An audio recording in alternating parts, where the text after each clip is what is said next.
അസ്സലാമു അലൈക്കും പ്രിയപ്പെട്ട മോമിനികളെ. നമ്മുടെയൊക്കെ ചുറ്റും വിറങ്ങൊലിച്ച് നിൽക്കുകയാണ് മരണം. പള്ളി മൈതാനിയിൽ ചുറ്റും ഖബറുകൾ ഉയർന്നുകൊണ്ടിരിക്കുന്നു.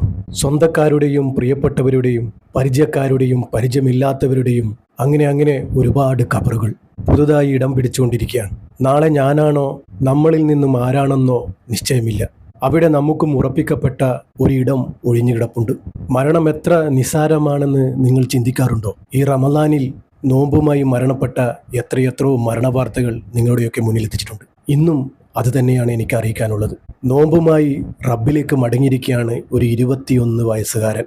അതിനു മുമ്പ് എനിക്ക് നിങ്ങളോട് ഓർമ്മിപ്പിക്കാനുള്ളത്, നമ്മുടെയൊക്കെ ഈ തിരക്ക് പിടിച്ച ജീവിതത്തിനിടയിൽ നമ്മുടെയൊക്കെ ജീവിതവും ജീവനും ഇത്രയൊക്കെ ഉള്ളൂ എന്ന് പടച്ച റബ്ബ് നമ്മളെ ഓർമ്മപ്പെടുത്തിക്കൊണ്ടേയിരിക്കുകയാണ്. പ്രിയപ്പെട്ടവരെ, റമദാൻ 10 കഴിഞ്ഞു. ഇതുവരെ വളരെ സൈലൻ്റായിരുന്നു നാടും നഗരവും. അൽഹംദുലില്ലാഹ്, പള്ളിയും പ്രാർത്ഥനകളുമായി കഴിഞ്ഞു പോകുന്നു. ഇനി 10 കഴിഞ്ഞ് ഇനി അങ്ങോട്ടുള്ള നോമ്പിൻ്റെ ആ ഒരവസ്ഥ എല്ലാ പ്രാവശ്യവും പോലെ ആവരുത്. ഇനിയുള്ള നോമ്പിൻ്റെ അവസ്ഥ നമുക്കൊക്കെ അറിയാവുന്നതാണ്. ഇനി തിരക്ക് പിടിച്ച ദിവസങ്ങളാണ്. നോമ്പ് തുറയും നോമ്പ് തുറ മത്സരങ്ങളും പിന്നെ പർച്ചേസിങ്ങും നഗരം മുഴുവൻ ചുറ്റി ഇനി അങ്ങോട്ടുള്ള നോമ്പ് തുറ മുഴുവൻ നഗരത്തിലുമായി നമ്മളൊക്കെ കണ്ടുവരാറുണ്ട്. പ്രിയപ്പെട്ടവരെ, ഇനി അങ്ങോട്ടാണ് പ്രധാനപ്പെട്ട നോമ്പുകൾ. അതാണ് അതിൻ്റെ മഹത്വമാണ് നമ്മൾ ഇതിലൂടെ ഇല്ലാതാക്കുന്നത്. ഇതുവരെ നമ്മൾ സൈലൻ്റ് ആയതുപോലെ പ്രാർത്ഥനകളും പള്ളിയുമായി കഴിയേണ്ട ദിനങ്ങളാണ് ഇനി അടുത്തത്. ആ ഒരു ദിവസങ്ങളാണ് പെരുന്നാളിൻ്റെ ആഘോഷങ്ങൾക്കായി നഗരങ്ങളിൽ ചുറ്റി നിങ്ങൾ ചിലവഴിക്കുന്നത്. ഇനി വരും നാളുകളിൽ ലൈലത്തുൽ ഖദറിൻ്റെ നാളുകളാണ്. പടച്ച റബ്ബ് നമ്മുടെയൊക്കെ എല്ലാ നോമ്പും സ്വീകരിക്കുമാറാകട്ടെ, ആമീൻ. മരണപ്പെട്ടിരിക്കുന്നത് പറമ്പായി ഫിദ മൻസിലിൽ കാറാട്ട് ഇബ്രാഹിം ഹാജിയുടെ മകനാണ്. ഫതഹ് എന്ന 21 വയസ്സുകാരൻ. നമ്മളെയൊക്കെ ഏറെ ചിന്തിപ്പിക്കുന്ന മരണമാണ് ഈ അടുത്തായി നടന്നുകൊണ്ടിരിക്കുന്നത്. തിക്കിലും തിരക്കിലുമായി നമ്മുടെയൊക്കെ ശ്രദ്ധ വിട്ടുപോവുകയാണല്ലോ പടച്ച റബ്ബേ. എല്ലാവരെയും തൊട്ട് നീ കാക്കണേ റബ്ബേ. പറമ്പായിൽ ഫതഹിന് പന്തൽ നിർമ്മാണ ജോലിയാണ്. കാലത്ത് ജോലിക്ക് പോയതായിരിക്കും. നോമ്പ് തുറയുടെ സമയമായിട്ടും ആ മകനെ കാണുന്നില്ല. ആ മകൻ്റെ ഒരു വിവരവുമില്ല. നോമ്പ് തുറക്കുള്ള പലഹാരങ്ങളും മേശപ്പുറത്ത് നിരത്തിവെച്ച് അവിടെ ഉമ്മയും ഉപ്പയും കാത്തു നിൽക്കുകയാണ്. ഒരുപാട് കാത്തിട്ടും ആ മകനെ കാണുന്നില്ല. ബാങ്ക് കൊടുത്തിട്ടും ആ മകനെ കാണുന്നില്ല. പിന്നെയാണ് ആ ഒരു ഞെട്ടിക്കുന്ന, വേദനിപ്പിക്കുന്ന, സഹിക്കാൻ പറ്റാത്ത വാർത്ത അവരുടെ ചെവിയിലെത്തുന്നത്. എങ്ങനെ സഹിക്കാൻ പറ്റും ഒരു മാതാപിതാക്കൾക്ക്? നമ്മൾ സംഭവിക്കരുതേ എന്ന് പടച്ച റബ്ബിനോട് എന്നും തേടുന്ന നമ്മുടെ മക്കളുടെ മരണവാർത്ത.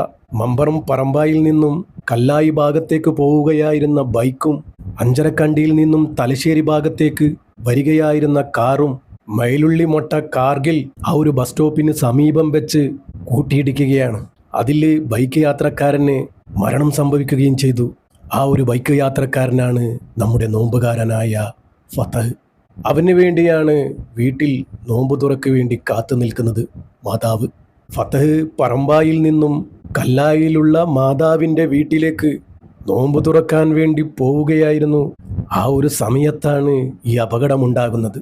നോമ്പ് തുടങ്ങിയിട്ട് തന്നെ ഒരുപാട് നോമ്പുകാർ നോമ്പുമായി റബ്ബിലേക്ക് മടങ്ങിയിട്ടുണ്ട്. അവർക്കൊക്കെ പടച്ച റബ്ബ് സ്വർഗം കൊടുത്ത് അനുഗ്രഹിക്കുമാറാകട്ടെ. ഈ ഒരു റമദാൻ മാസത്തെ പ്രതിഫലം മുഴുവനും അവരുടെ ഖബറിലേക്ക് എത്തിച്ചു കൊടുക്കട്ടെ. പ്രിയപ്പെട്ടവരെ, എല്ലാവരും ദുആ ചെയ്യണം. വേദനിപ്പിക്കുന്ന ഒരുപാട് മരണങ്ങൾ ഈ നോമ്പുമായി ബന്ധപ്പെട്ട് നടന്നു. കുടുംബത്തെ നോക്കാൻ കഠിനാധ്വാനം ചെയ്യുന്ന 3 ചുമട്ട് തൊഴിലാളികളുടെ മരണം. കണ്ണൂർ സിറ്റി സ്വദേശിയായ മറ്റൊരു ചെറുപ്പക്കാരൻ്റെ മരണം ദുബായിൽ വെച്ച്. തറാവിയ കഴിഞ്ഞ് കുഴഞ്ഞു വീണ് മരണപ്പെട്ടു. നോമ്പ് തുറക്കുള്ള സാധനങ്ങൾ വീട്ടിൽ കൊണ്ടുപോയി കൊടുത്ത് തിരിച്ച് പുറത്തേക്ക് പോകുന്നതിനിടെ പെട്ടെന്ന് കുഴഞ്ഞു വീണ് മരണപ്പെട്ട വേറൊരു യുവാവ്. അങ്ങനെ ഒരുപാട് മരണങ്ങൾ ഇവിടെ സംഭവിച്ചു. ആ മരണവാർത്തകളൊക്കെ ഞാൻ നിങ്ങളുടെയൊക്കെ മുന്നിലെത്തിച്ചിട്ടുണ്ട്. പ്രിയപ്പെട്ടവരെ, ഇതുപോലുള്ള മരണവാർത്തകൾ നിങ്ങളുടെയൊക്കെ മുന്നിലെത്തിക്കുന്നത് ഇത് വെറും ഒരു യൂട്യൂബ് വീഡിയോ ആയി കാണാനല്ല. നിങ്ങളൊക്കെ ദുആ ചെയ്യുമെന്നുള്ള വിശ്വാസമാണ് ഇതുപോലുള്ള വാർത്തകൾ നിങ്ങളുടെയൊക്കെ മുന്നിലെത്തിക്കുന്നത്. മരണത്തെക്കുറിച്ച് ഓർക്കുക, മരണത്തെക്കുറിച്ച് ചിന്തിക്കുക. മരണത്തെക്കുറിച്ച് ഓർക്കുകയും ചിന്തിക്കുകയും ചെയ്യുമ്പോൾ അവിടെ നമ്മുടെ ജീവിതവും മരണവുമാണ് സന്തോഷത്തിലാകുന്നത്. പടച്ച റബ്ബ് സന്തോഷത്തിലാക്കി തരട്ടെ, ആമീൻ. പടച്ച റബ്ബേ, അർഹമുറാഹിമായ റബ്ബേ, ഫതാഹ് എന്ന ഈ 21 വയസ്സുകാരൻ നിന്റെ റഹ്മത്തിലേക്ക് വന്നിരിക്കുകയാണ് റബ്ബേ. പടച്ച റബ്ബേ, നോമ്പുകാരനായാണ് റബ്ബേ നിന്റെ റഹ്മത്തിലേക്ക് വന്നിരിക്കുന്നത്. അവർക്ക് നീ മഹ്ഫിറത്തും മർഹമത്തും കൊടുത്ത് അനുഗ്രഹിക്കണേ റബ്ബേ. സ്വർഗീയ പൂങ്കാവനം, സ്വർഗത്തിൻ്റെ കവാടം നീ തുറന്നു കൊടുക്കണമേ റബ്ബേ. അവരുടെ മാതാപിതാക്കൾക്ക് നീ ക്ഷമയും സമാധാനവും സഹനശക്തിയും നീ കൊടുക്കണമേ റബ്ബേ. പടച്ച റബ്ബേ, ആ കുടുംബത്തിൻ്റെ അവസ്ഥ നിനക്കറിയാലോ റബ്ബേ. അവരുടെ നാളത്തെ ജീവിതം നീ സന്തോഷത്തിലാക്കി കൊടുക്കണേ റബ്ബേ, റാഹത്തിലാക്കി കൊടുക്കണേ റബ്ബേ. പടച്ച റബ്ബേ, ഇതുപോലുള്ള അപകട മരണത്തിൽ നിന്നും ഞങ്ങളെ മക്കളെയൊക്കെ കാക്കണേ റബ്ബേ. നമ്മുടെ മക്കൾക്കൊക്കെ ആഫിയത്തുള്ള ദീർഘായുസ് നീ നൽകണേ റബ്ബേ. മാരകമായ രോഗത്തിൽ നിന്നും നീ എല്ലാവരെയും നീ കാക്കണേ റബ്ബേ.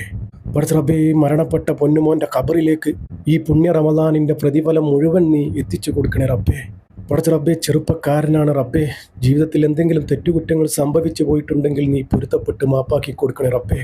ഖബറിലെയും നരകത്തിലെയും മുഴുവൻ അദാബിനെ തൊട്ടും മയ്യത്തിനെ നീ കാക്കണേ റബ്ബേ. സ്വർഗം കൊടുത്ത് അനുഗ്രഹിക്കണേ റബ്ബേ, നരകം ഹറാമാക്കി കൊടുക്കണേ റബ്ബേ.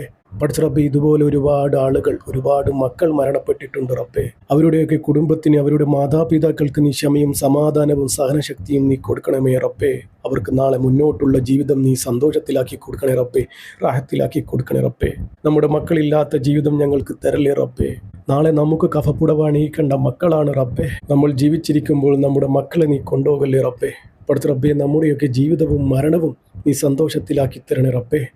ഈമാനോടുകൂടി ജീവിച്ച് ഈമാനോടുകൂടി മരിക്കാനുള്ള ഭാഗ്യം ഞങ്ങൾക്ക് ഏവർക്കും നൽകണേ റബ്ബേ. അവസാനം ലാ ഇലാഹ ഇല്ലല്ലാ എന്ന് ചൊല്ലി പുഞ്ചിരിച്ച് മരിക്കാനുള്ള ഭാഗ്യം ഞങ്ങൾക്ക് ഏവർക്കും നൽകണേ റബ്ബേ. പടച്ച റബ്ബേ, ഈ പാപിയായ സാധാരണക്കാരായ ഞങ്ങളുടെ ദുആ നീ സ്വീകരിക്കണേ റബ്ബേ. ഈ പൊന്നുമോൻ്റെ ഖബറിലേക്ക് നീ എത്തിച്ചു കൊടുക്കണേ റബ്ബേ. ഇവരിലേക്ക് നീ എത്തിച്ചു കൊടുക്കണേ റബ്ബേ. ആമീൻ ആമീൻ യാ റബ്ബൽ ആലമീൻ. പ്രിയപ്പെട്ടവരെ, എല്ലാവരും ദുആ ചെയ്യാൻ പറ്റുന്നവരൊക്കെ യാസീനും ഫാത്തിഹയും ഓതി ഹദിയ ചെയ്യുക. ഇൻഷാ അല്ലാഹ്. ദുആ വസിയത്തോടെ അസ്സലാമു അലൈക്കും വറഹ്മത്തുള്ളാഹി.